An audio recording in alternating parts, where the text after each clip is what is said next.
Hello, everyone, and welcome to the first installment of our new online series, Rooted, Cultivating a Green Philosophy. My name is Fisher Derdarian, and I am the Executive Director of the Roger Scruton Legacy Foundation. I am just so thrilled to be here with you all as we embark on this exciting journey with this new series. The Roger Scruton Legacy Foundation's mission is to advance Sir Roger's legacy through the cultivation, care, and continuation of humane wisdom and culture from the Western tradition. With Rooted, we aim to delve into and explore environmental and agrarian philosophy, a subject close to Sir Roger's heart, through thought-provoking conversations with distinguished scholars, advocates, and farmers from the United Kingdom and the United States. Today, it is my pleasure to introduce you to the host of our series, Grace Olmstead. A respected journalist, author, and thinker in her own right, Grace has a deep understanding and passion for the themes we'll be exploring throughout this series.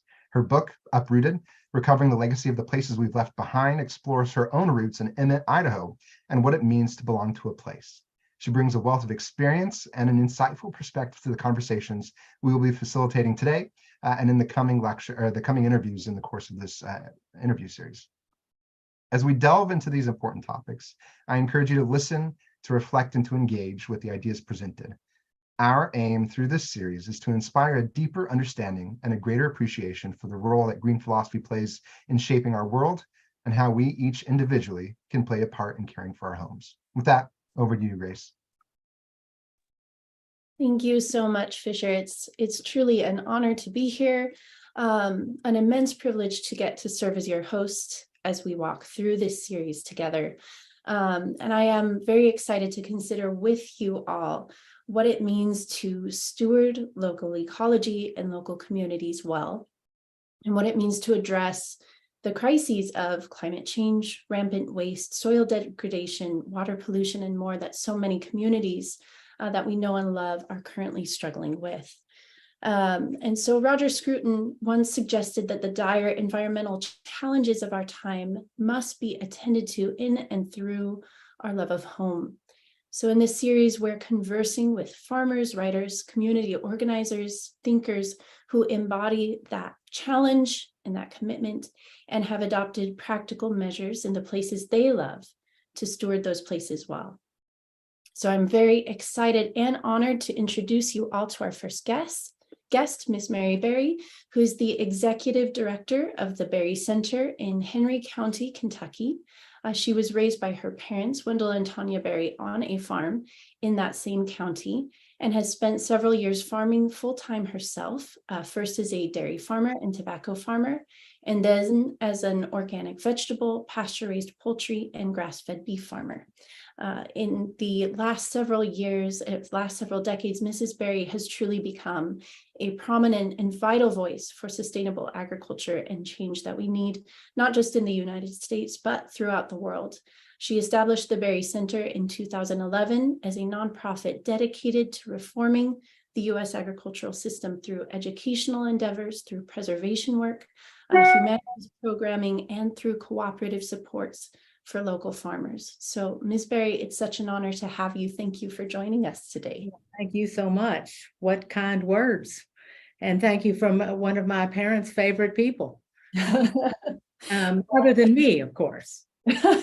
Yes, you will always be the favorite. And it's been such an honor to get to learn from them over the years and from their lifetime of work. So I would love just to start today as we are asking these questions about what does it mean to cultivate a promising and wholesome environmental philosophy. How would you describe your own environmental philosophy or ethic? What values or principles undergird your vision of what ecological stewardship should look like? Well, it's become clear to me as I've gotten older that my interest, my passionate interest, is working landscapes and working people. And I think that I've come to that partly because I come from working landscape, a working landscape, and I have been a working person. But I feel that when people are talking about environmental problems and so on, that is a piece that is so often left out.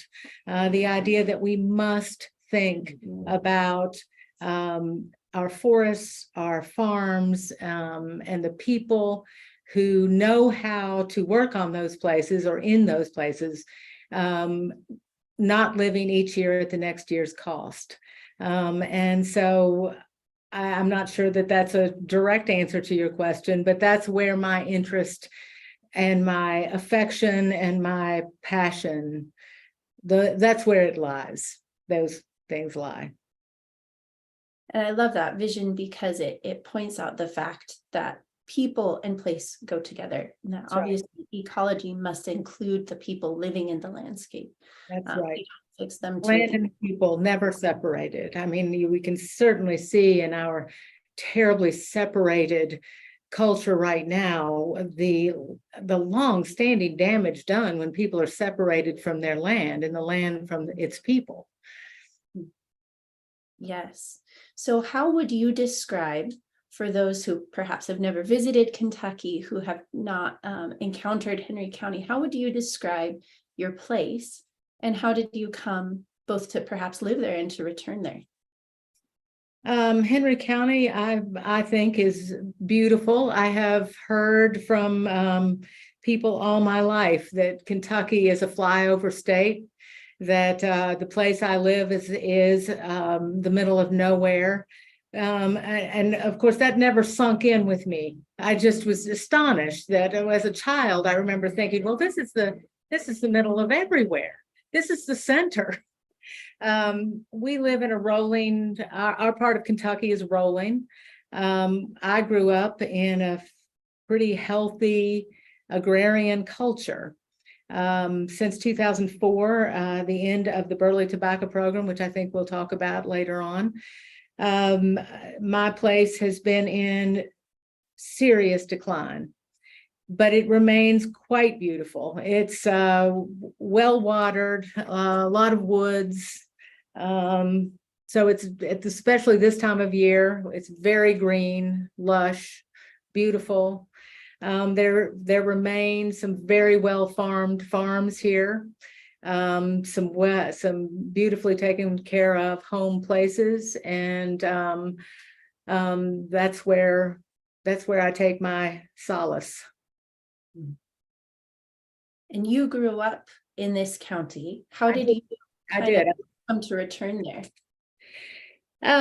I never wanted to live anywhere but Henry County, Kentucky. I don't remember ever thinking that I would like to be somewhere else. I credit my parents for I never heard them say that if a person was worth something or good at something, they would go somewhere else. Because indeed, my father hadn't, his father hadn't, his father before him. My children are the 9th generation to live in Henry County. So many of us have stayed.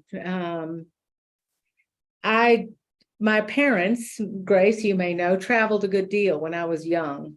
We lived in Europe and we lived in California several times, where my mother's from, actually. We lived in New York City when I went to kindergarten in New York City. But I never wanted to be anywhere else. I remember listening to Earl Scruggs and Lester Flatt albums, my father's albums, when I was 4 and 5 years old, when we were living in different places, and crying to come home. The music reminded me of home, reminded me of family members who played and sang. And so I went away for college, but it never occurred to me to go anywhere else, actually. I've been a lot of places that I thought were beautiful, and I've loved seeing them, and I consider myself lucky to have seen them. But nothing has tempted me away from here. I am my great grandfather's true heir. He went on one trip in his life, and my grandfather took him to North Carolina. And when he got home, my grandfather said, well, did you see anything that you liked or were interested in? And he said, I didn't see anything any better than the field behind my barn. And yeah, that's pretty much how I feel. I'm very lucky. I love that vision of place that that both the people before you have cultivated and now you're continuing to cultivate. So why did you start, or how perhaps did you come to start the Berry Center after all the years of farming? I really think I had a kind of road to Damascus experience, although it went over about a year. I was appointed to a grassroots farm organization, to the board of a grassroots farm organization in Kentucky. At the same time, I was appointed to the state board for the Farm Service Agency in Kentucky. This gave me, for the first time, a way to juxtapose a small organization and a huge USDA-led organization. And I was just so struck by the fact that neither one of those organizations had any real knowledge of the history of agriculture in our state. This was astonishing to me. It was also astonishing that, well, really, it's the first time I came to really see the divide in agriculture, which of course I should have seen, but I was busy. I was farming and raising children and so on. But the divide between those two organizations was simply this. One Bill was thinking that it was to help small entrepreneurial farmers, and the USDA program was for large industrial farmers. And I began to see very clearly that there was just simply nothing in the middle. And so I began to just think about that. And I also thought about my own experience. When I started farming in 1981 in Henry County, Kentucky, I was farming under two co-ops. One was a dairy co-op, and one was the Burley Tobacco Co-op.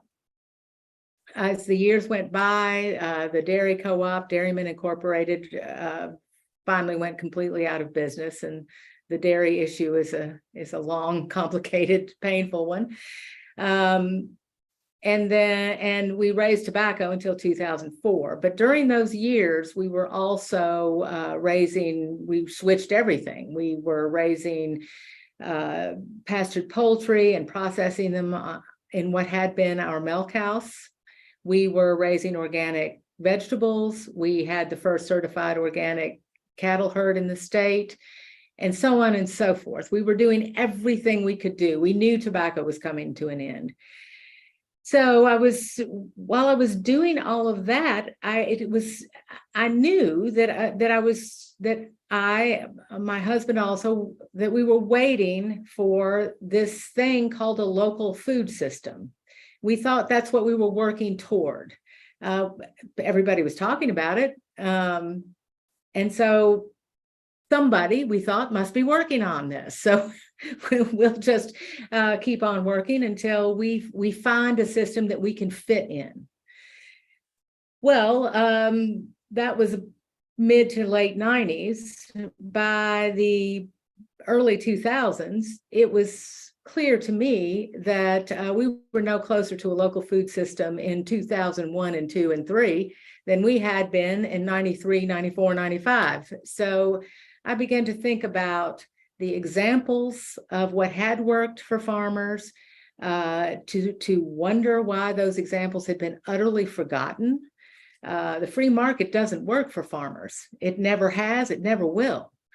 So I began to think about learning from what I knew from my grandfather and others, thinking about what needed to be done. So finally, along about 2009, maybe it was a longer road to Damascus experience than I just said, but in about 2009, I think I went to my father in the place that he writes and said, "Daddy, we need, we're we're losing ground. We're losing farmers, we're losing farmland, we're losing the culture. Things are falling apart in Henry County in spite of all of the work that we'd all done. My father's been writing for 60 plus years. My grandfather before him was a staunch advocate for small farmers and their communities. And so I gave him a list of what I thought needed to be worked on. Maybe first and foremost was that the local food movement was not affecting the culture. It wasn't changing the culture of farming. And I had several other things on the list. And he said, well, it sounds like you're starting a center. And I said, I hadn't really thought that I was starting a center, but maybe I'm starting a center. So from that time on, I worked for the next 2 years on it and started in 2011. So here I am.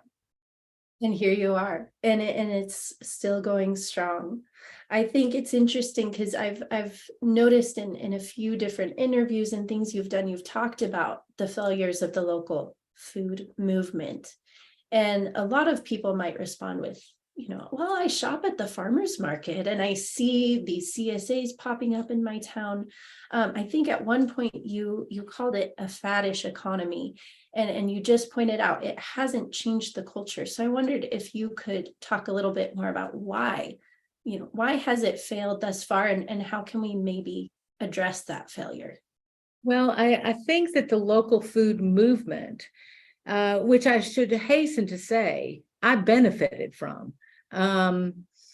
My husband and I both made farm payments based on the local from profits from the local food movement. But what I came to see as time went on is that we were first adopters. We got in, we had the first pastured poultry business in the state. We were the first in for a lot of things. My husband started the first CSA in Kentucky. He started that in 2005. 1995. He had 100-person waiting list the entire time he ran it. Now we have friends who have CSAs in Henry County, and it's harder and harder and harder for them to sell enough shares because they're not only in direct competition with each other, they're also in direct competition with farmers markets, and they're in direct competition with their grocery stores, with Kroger and other large chains who have every organic product you could think of, from sandwich cookies to lettuce. I mean, they've taken our language and they've taken over. So what the local food movement coming from urban places, I think mostly, has not moved into cultural change, which is the problem with so many movements. It has not thought about the economic lives of farmers, what it takes to farm well. And part of the mission of the Berry Center is to bring about an economy that will support good farming and move along a culture that will also support good land use. So I just over and over, I ran up against this myself as a farmer, and I've seen my neighbors and friends deal with it. How much do you need to raise? At what price? What is a parity price? And that's what I mean, I think, when those are the problems of a faddish economy. It's just nicer to go to a farm market. So people do it. It's pleasant. It's fun. Farm markets in our area have become more like festivals than they used to be when I went to them with vegetables. Now they're full of wonderful events. I think people ought to go to them, but people are selling value-added products. They're selling ready-to-eat food.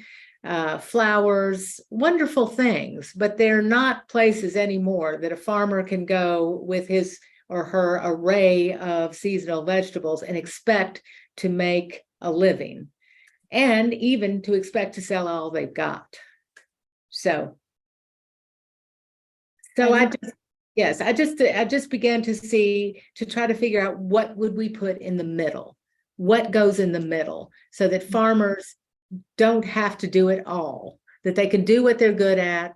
And if we value them and care about them, then what do we owe them? Mhm. People ask me, people say, I'm sorry, go ahead. No, please keep going.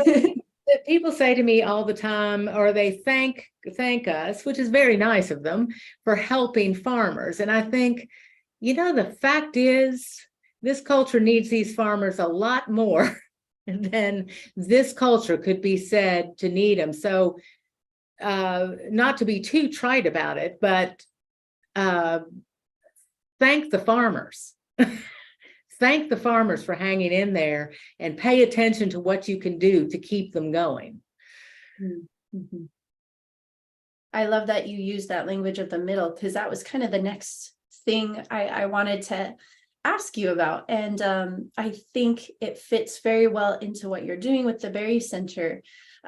Something I observed as I was kind of researching the farm town that I was kind of had a history of here in Idaho is that there used to be what they refer to as a business cluster in the community of this farm town. And so whatever you raised, there was processing, distribution, and packaging facilities, not to mention canning facilities and local plants who would use the products that you grew to get it to market in various ways. And so within the community, there was all this infrastructure that represents, I think, the middle you're speaking of, that connected local food producers to consumers in a way that's just disappeared. And so I wondered if you could talk about that missing middle and why both the Burley Tobacco Program and now the Berry Center are trying to kind of fill that void and kind of help farmers in that way.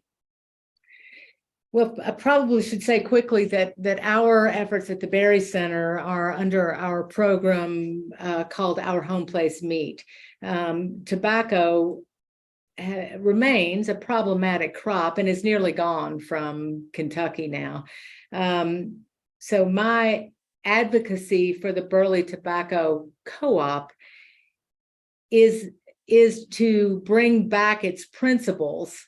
The crop tobacco is not a part of what I talk about, but the principles of supply management in order to maintain parity or a fair price for farmers is essential. And I honestly don't see any other way that we're going to build a population of good land users in this country. And I don't remember what the rest of your question was. Oh, well, just how the Berry Center, like that program, is trying to provide infrastructure and kind of support and connections, I think, too, as well.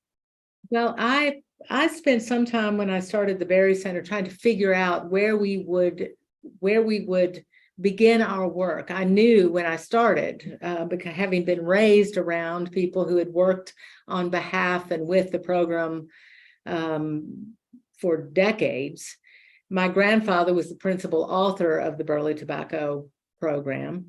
I spent some time trying to figure out where we would start, where I'd been a vegetable farmer, a beef farmer, and many a dairy farmer. But those years of trying to figure out where to start taught me so much. I had to finally come to an inventory, make an inventory. What did I have here? What did we have here to work with? What was still here? What was strong?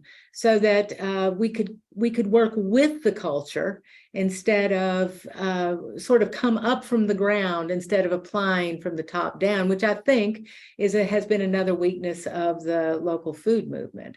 It's been as if, if Brussels sprouts are popular, then farmers ought to raise Brussels sprouts. Well, we didn't have a culture of really even vegetable production in our state. We had a lot of people excellent gardeners who raised for their own use, but we didn't have a lot of market garden experience here. So finally, just one day I thought, besides knowing that we have a well-watered landscape, we have close proximity to 3 large cities, we have something left of a strong agrarian culture, and so on. I thought what we have left here are very good cattle farmers. And cattle farming in Kentucky is still very small farming. 27 mother cows is the average cattle herd in Kentucky. So it's still very small. It suits our marginal farmland really well.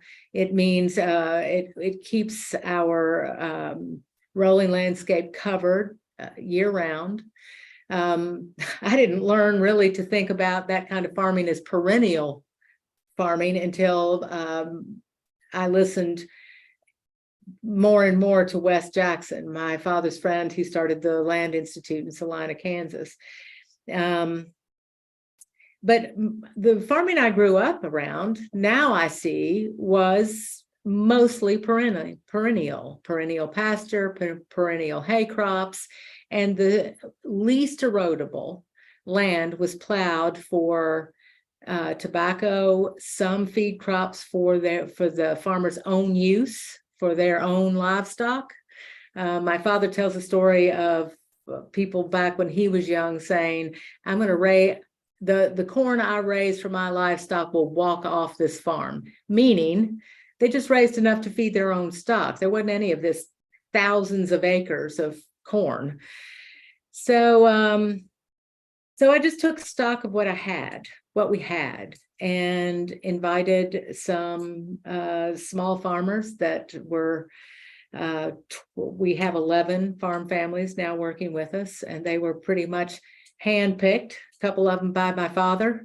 And we started in 2017 on what is now called Our Home Place Meat. And I'm going to knock on wood here. A lot of prayer and knocking on wood. So far, so good. And what we've seen grow from that has just been extraordinary. Truly extraordinary. I always forget to do this. And so I apologize for not telling you all to do this earlier, but there is a Q&A box here that you can click on, and you can begin submitting questions so that once we kind of wrap up this part of our conversation, you all can also ask Mary Berry your questions as part of this conversation. So please do start thinking about those conversations and adding them, and we will answer them live, hopefully, as we go along. I would love to talk about kind of cattle farming and combined issues of environmental stewardship in agriculture a little bit, because when it comes to issues like carbon sequestration, water pollution, oftentimes the public will see farmers as the problem, as opposed to a very important part of the solution. And so how have farmers led the way in kind of leading in environmental stewardship? How could they perhaps do a better job of stewarding their land and their water and their other resources well? Well, I think, Grace, that's really a complicated question, because when, as you well know, you kind of have to look at what's happened. What's happened here? There's a question that I learned early on to ask about a particular place and since we're talking about Henry County today, I'll talk about Henry County. What's happened here? What used to be here that isn't here anymore? Why isn't it here anymore? What can be done about it? Then when you begin to think that way, first of all, you begin to really get to know where you're from, what you're looking at. But you also begin to have to try to figure out why it's happened. Why, since my father's boyhood in Henry County, Kentucky, has this place and it is representative of rural places all over America. Why has this place declined so much? And by the way, Kentucky did not decline as quickly as some of our agricultural states. Well, let's say all our states have been agricultural or should be. But Iowa, the corn and soybean monocultures that took over there were kind of held off here by the tobacco program, because there was a way for farmers to make a living on a small acreage of a high value crop. So there were the small acreages of tobacco surrounded by a pretty good perennial agriculture, very diversified agriculture. So with that in mind, however, you think about what has happened since the early 50s. The USDA's farm policy, first of all, started with there were too many farmers. There were just too many. It was a stated fact. Then as time went on, there got to be this, what really had the strength of policy, because it was, you needed it, you could get big or you could get out. And that was the way it was. So to have expected farmers squeezed like our farmers have been to also lead the way in environmental stewardship, when the USDA's farm policy is, we need a cheap food economy and we're going to squeeze you to death to get it. And we're going to sacrifice everything else to get it. And people aren't going to notice. And pretty much people haven't noticed. So agriculture has been treated as mining. It's like the coal fields in Eastern Kentucky. Our raw materials were taken at the lowest possible price or stolen for a long, long time. And what that brings about, and what the Burley program forestalled, was a cultural breakdown. And people who thought that if they were smart, they'd be somewhere else. If people began to apologize for themselves and so on. So that leaves a population of farmers pretty much ripe for the marketplace. Our land grant universities, Farm Bureau, and others have encouraged spending money. Certainly spend money before you even think. My husband says that in our education program that we should be teaching, and we are teaching, use your head before you use money. Well, the direct opposite has been in effect for years and years and years. So I think that I started to answer your question about environmental stewardship, or however you phrase that at the start, by saying I want to concentrate and think about and bring attention to working landscapes and working people. We have a population of people that need to be fed. How's that going to happen?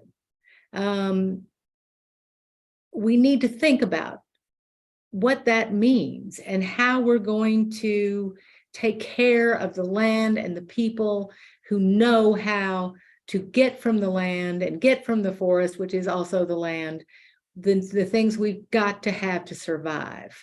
I think all the time about what homeland security actually means. And if it doesn't mean access to what you've got to have, from your surrounding landscape, I don't know what else it could possibly mean. Anyway, I could go off on that one, on that subject, but so what I'm talking about really is the Jeffersonian ideal of the small landholder being the backbone of a state. My grandfather said, probably paraphrasing Jefferson, if you want a person to love their country, let them own a little piece of it. not thousands and thousands of acres of it, but a little piece of it. The average farm in Kentucky when I was growing up was 100 acres. And the countryside when I was growing up in Kentucky was dotted with 8,600 farms. These were, everybody wasn't a perfect farmer, but it was pretty good. Daddy says in The Unsettling that people's pride was in their homes, and it showed. This is the right scale. This is, to quote Wes Jackson again, this is the eyes to acres ratio that we all should think about. The eyes to acres ratio varies. I think our problem in this country really is industrialism when you get right down to it. And what we're saying is, wait just a minute. We've got to have people, again, to quote Dad, what are people for? We've got to have people who know how to work the land and love it and are committed to it and are secure, not wealthy, secure. Mm-hmm.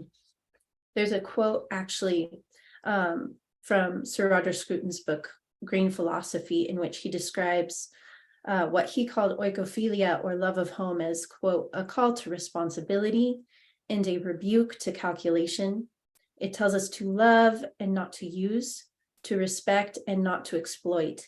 It invites us to look on things in our homescape as we look on persons, not as means only, but as ends in themselves, end quote. That idea is one I also have seen time and again in your father's writings and in your own work. You have a quote, I think, on the homepage of the Berry Center website that says it all turns on affection, from your father's work of the same name. But there is, I think, a very strong sense of worry in our own time that starting at home and starting small isn't enough, and that the problems we're facing are just so big. Is it going to be enough for each person in their own community to do these small things, to steward their own landscape, and to confront the changes that we face? Have you run up against that question, and how do you usually respond to it? Oh, I run up against that question, or hear that question quite a lot. First of all, in the quotation you just read, I think that's a beautiful quotation. The only thing I would question is calling people to love and not use. That is that is a worry to me, because I think that's the environmental or the conservation movement, whatever we want to call it, has pretty much said we're going to leave alone some of it, and some things should be left. Some land should be left alone. Some places should be left alone and protected. There's no question about that. But a lot of our abandoned rural America is going to have to be loved and used. Loved puts the responsibility on use. If you love it, you'll use it well. I think one of my great frustrations in our country right now with our public talk is it's as if our country is the economy, the military, our institutions. And I think to myself, but our country is our country. It's the land beneath our feet. That's our country. I just think we feel that our big brains have gotten us beyond the need to think about what's under our feet. But anyway, the question of whether something is too small to be worthy. Well, it seems to me that the evidence is clear. We've had big solution after big solution. We've had the war on poverty coming to Eastern Kentucky since '62 or something. That's been a while now. There are parts of Louisville, Kentucky, the closest city to where I'm sitting, about 40 miles northeast of here, that people have been working on people have been applying big solutions to for years and years and years, and nothing changes. The big solutions, nobody seems to stop to think, are these big solutions working anywhere in particular? If something works in a particular place, then it's liable to work somewhere else. But if a big solution doesn't work in particular places, it's useless. So I'm hoping for, and I have certainly seen the beautiful result of people going to work with the right thing to do that's right in front of them. And we can all do that. If you're in jail, you can do that. You can go on. We don't need permission. We don't need experts. We just need to know where we are and love it and go to work on behalf of the place and the people.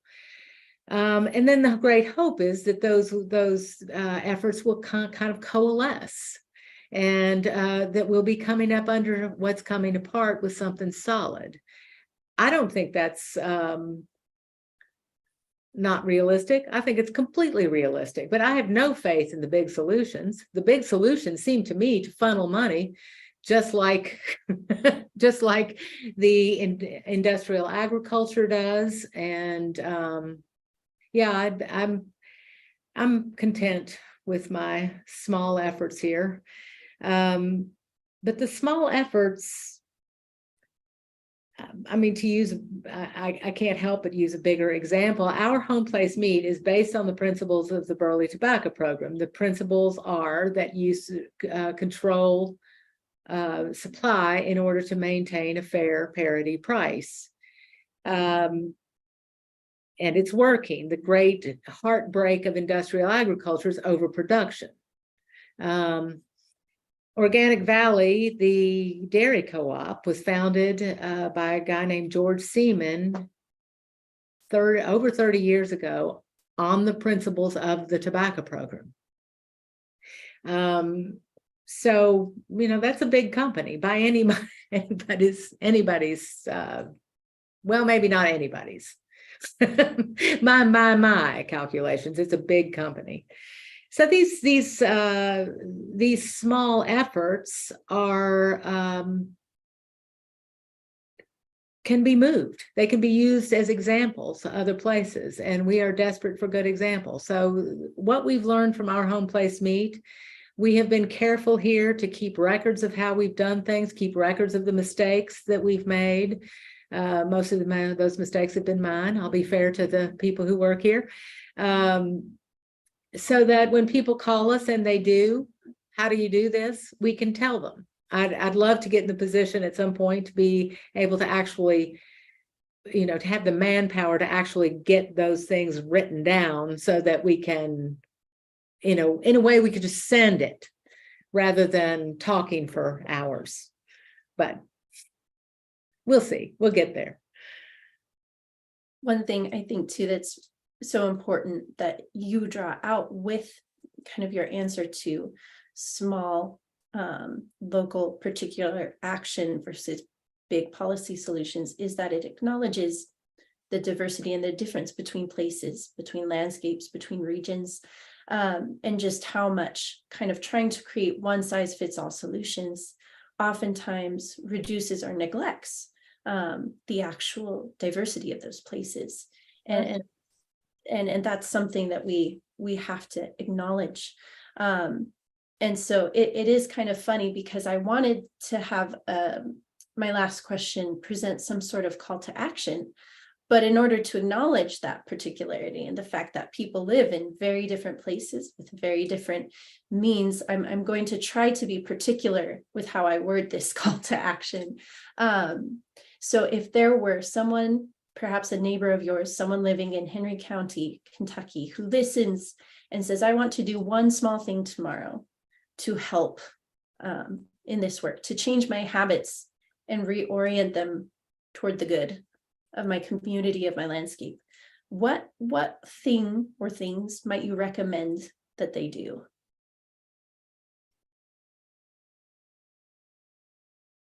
I think that the best advice I've ever gotten is to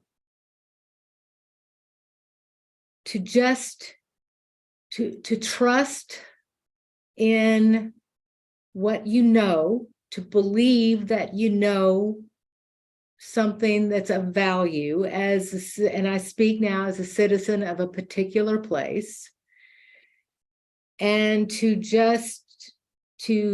I can't say enough that I think an inventory, I think looking around to see what you've got to work with. And I don't mean looking thousands of miles. I mean, look around in your neighborhood, in your country, in your county, wherever you are, and see what's working and see what you can join in, making better. One thing that my father told me early on, and it's a quotation, I believe, from Goethe, and I will mangle it, but I live by these words, and it is, when you set an intention and make a commitment, the help you need comes. And but you have to make the commitment. You have to say, I'm here and I'm not quitting. This is, people ask me about politics quite a lot, Kentucky politics quite a lot. And they, a lot of people who run for office get in touch with me. They often wanted to talk to my father, although we couldn't get anybody elected if we tried really hard, and we don't. But anyway, it's interesting. People come and they talk to us about country and the countryside and farmers, and agree with everything we're talking about and everything we're doing, and then they lose the election and then they disappear. I think what I have learned that is essential from my family is, first of all, that what's happened here has not been inevitable. It has been destruction by design. And if the design is wrong, then the design needs to be changed and can be changed, and we have examples to do it. But back to the commitment, I think that's the important piece for us all, is to say, we're in this to do the right thing. This isn't a movement. This isn't a fad. This is my one given life. What am I going to do with it? What do I really love and really care about? And then I think I will. People also ask me if I'm hopeful, and I can tell you that I am. What I have seen, for instance, with the farmers who are in our home place meet, I've seen that with just a little care, that the land and the people can heal. And I've seen this group of young farmers under 40 who farm families who have struggled and worked in steel mills for the right to farm, and have lost their dairy contracts within months. Like they get a letter in March and their contract's up in May. I mean, I've seen these people go through literal hell. And in just a little while, they went from a silent group of farmers in a room to farmers who you can't keep quiet, talking to each other, stopping by our office to tell us what they've thought about to help the program out, to talk about forage health and genetics and soil health and all those things. And recently I listened to a couple of farmers talk about how we might bring more people into the program, which we intend to do and will do. Demand is such that we can bring more people in, which is wonderful. And I listened to these young people, and I realized that not once did they say, we could just raise more. We could take care of this. And they have the capacity to do it. And they, at that point in time, they were making $400 a head more for their calves through our program than they were in the commodity marketplace. So, but what I see is pretty quickly, they see that they need each other. They want this to work for their community. What more could you ask for from this life than to see that? So anyway, so good. It's good work. I'm lucky to be doing it. Yes. Yes. And I love ending with that note of hope, in the sense that there's so much not just being done, but to be done, and there's growth, good growth. Oh, there is a lot to do. Yes, nobody's going to be bored.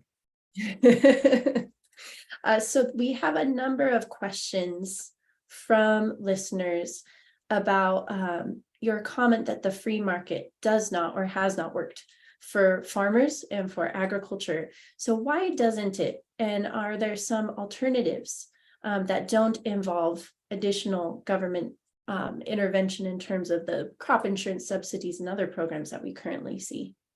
Well, by definition, farmers don't control the market. There's no way they can know how much or how little to grow. And that goes from the entrepreneurial farmer. I mean, history will tell you something. If you've been doing it 20 years, you know more than you knew when you just started, when you were really young. But overproduction is encouraged in this country to keep prices low.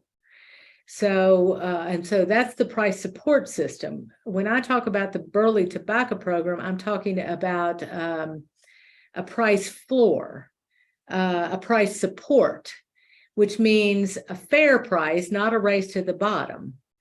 The way I see that this could work and is working with our home place meat, it has worked in for other programs, but the Burley Tobacco Program, a Depression era program, lasted a lot longer than the other programs that brought parity to commodities, because we wanted cheap food.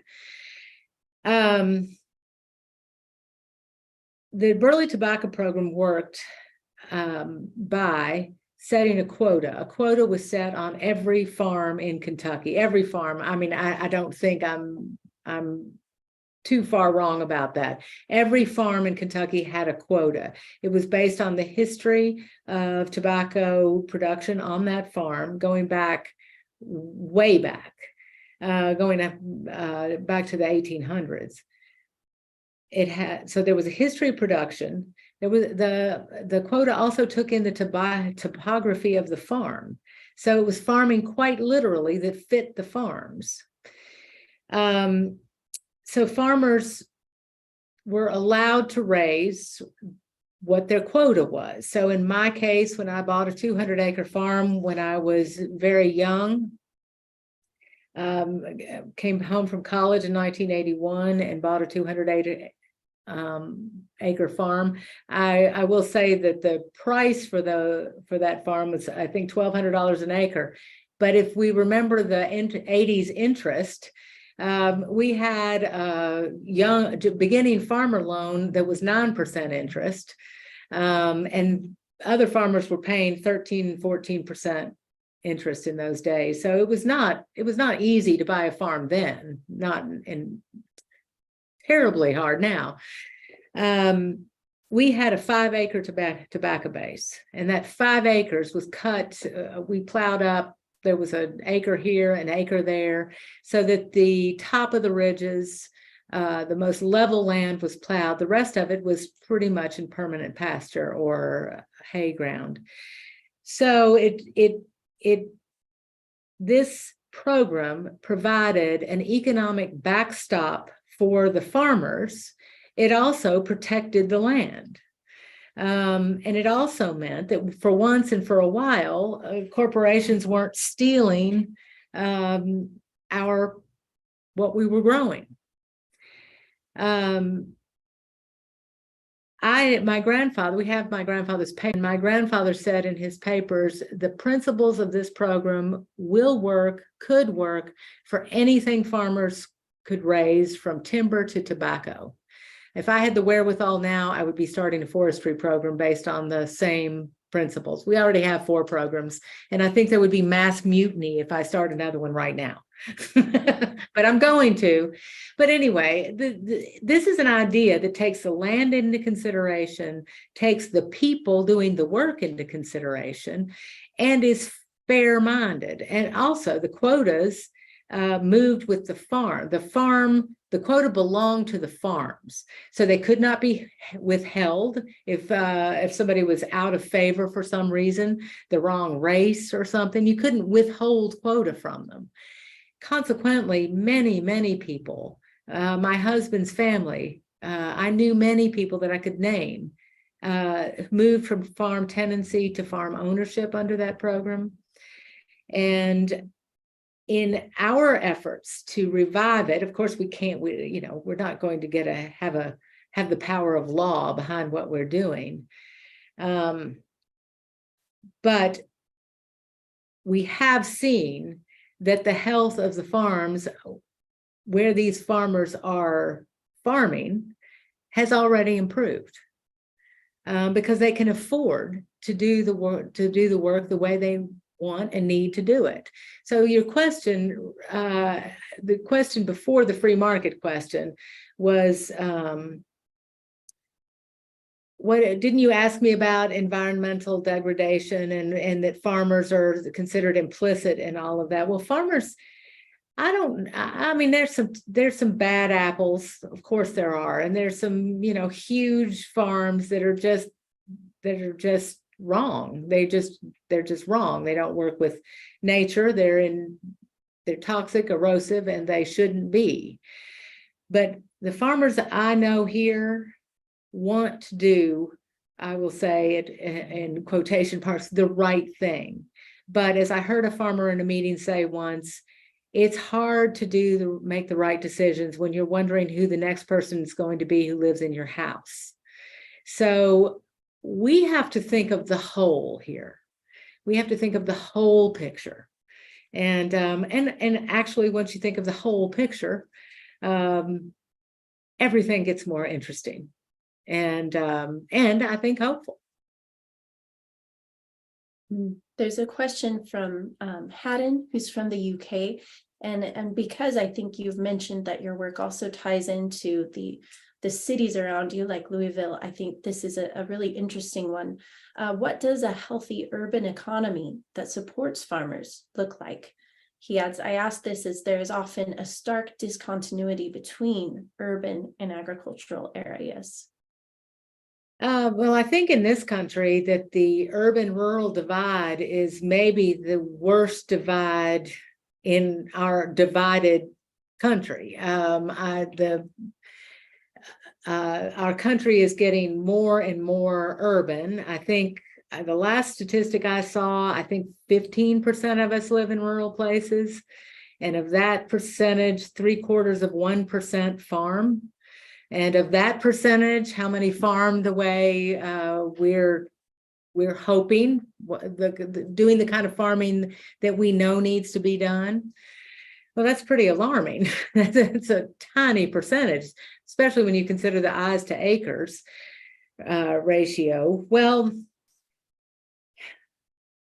I have tried for 30 years to work with the city of Louisville. I've worked with 2 mayors fairly closely, along with my father and many other people. I mean, I was farming for most of those years. But we've had success in fits and starts.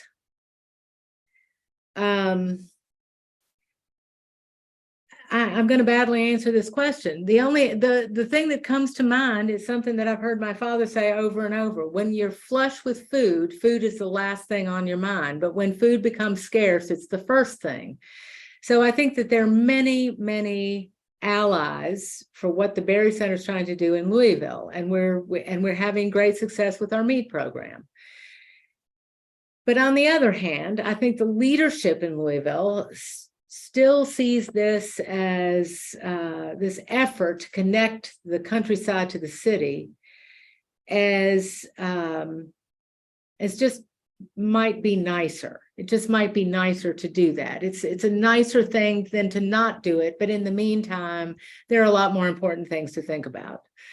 So what I think is missing is really understanding the roots of what's happening in West Louisville, which has been an extremely troubled part of that town, that city for many years, and the roots of what's happening out here, that they're related. And I think once if we could agree that the economic problems are related, then we could begin to see how we can help each other. I still think that's possible. I think what I've seen with Our Home Place Meat tells me it's possible. It doesn't seem to be going to happen from the politicians, but it does seem to me to be happening with just people who see that a connection needs to be made and want to help to make it. I mean, we wouldn't be able to do what we're doing without a distributor that's based in Louisville who saw what we were doing, was interested in what we were doing, are doing, and has a history of working with farmers. And that place is called Creation Gardens. And they came and said, we'd like to work with you. And that's back to the commitment. And the help you need comes. So that's a sort of non-answer, because I don't know the right one. I don't know the right one. I think, as I said before, to just see that our great trials and tribulations are related. They're not just urban, they're not just rural, they're related. So, bad answer. No, well, what I was thinking is it connects back to what you were saying about the local food movement being seen as good branding, maybe, or part of just the rhythms of conspicuous consumption that we see in America today, almost more about an aesthetic choice than about an actual urgent economic, cultural need, and one that impacts cities in a way that's broader than just your love of going to the farmer's market on the weekend and putting it on Instagram or whatever it might be.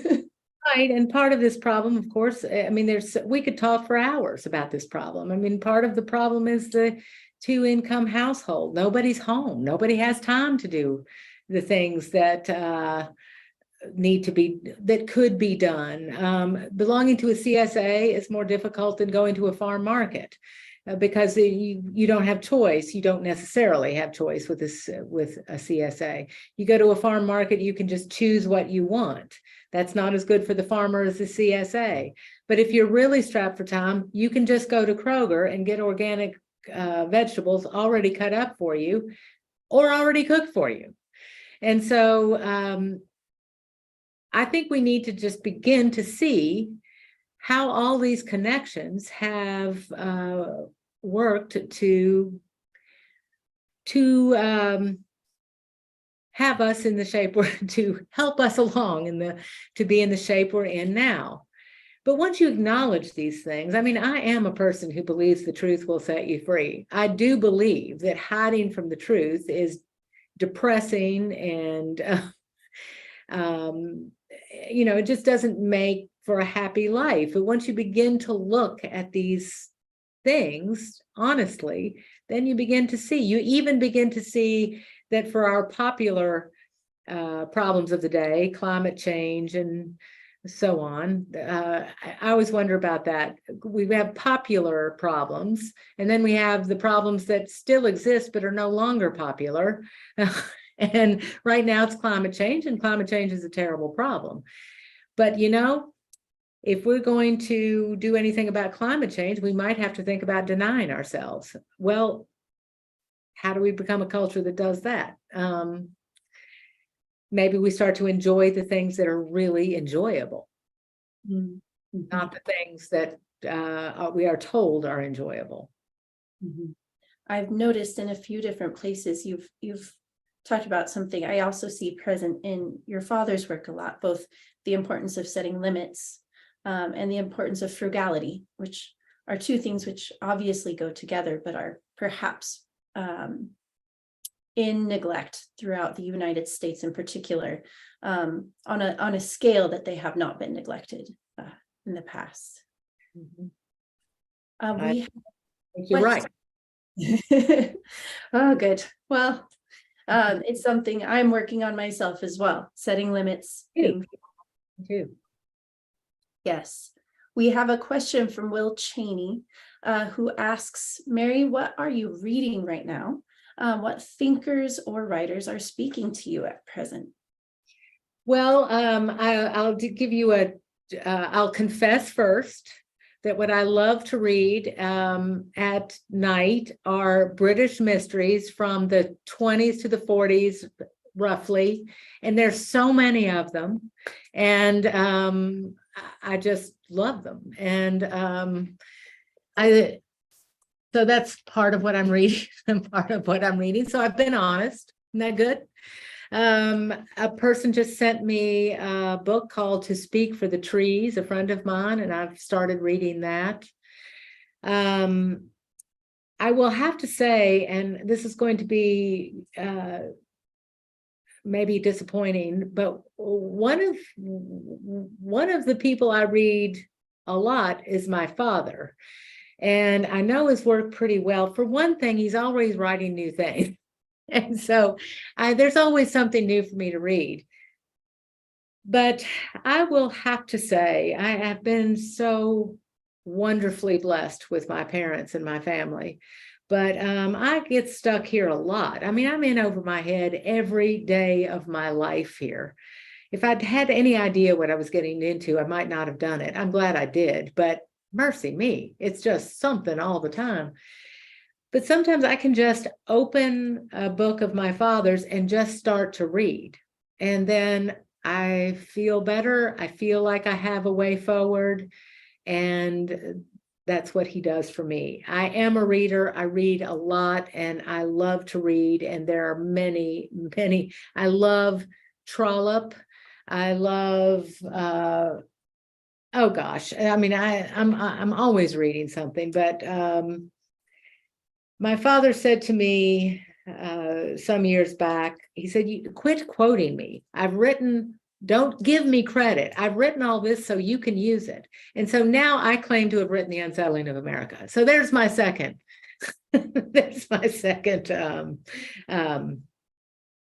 thing I'm going to divulge. But there's so much good to read, so much good. You and I were just talking about Brooks Lamb's new book that I think is very good, and I think and he's young, and I think sometimes who's going to carry this on? And there's Grace, and there's Brooks, and there are all kinds of people coming along, writing what's true. I'm most grateful.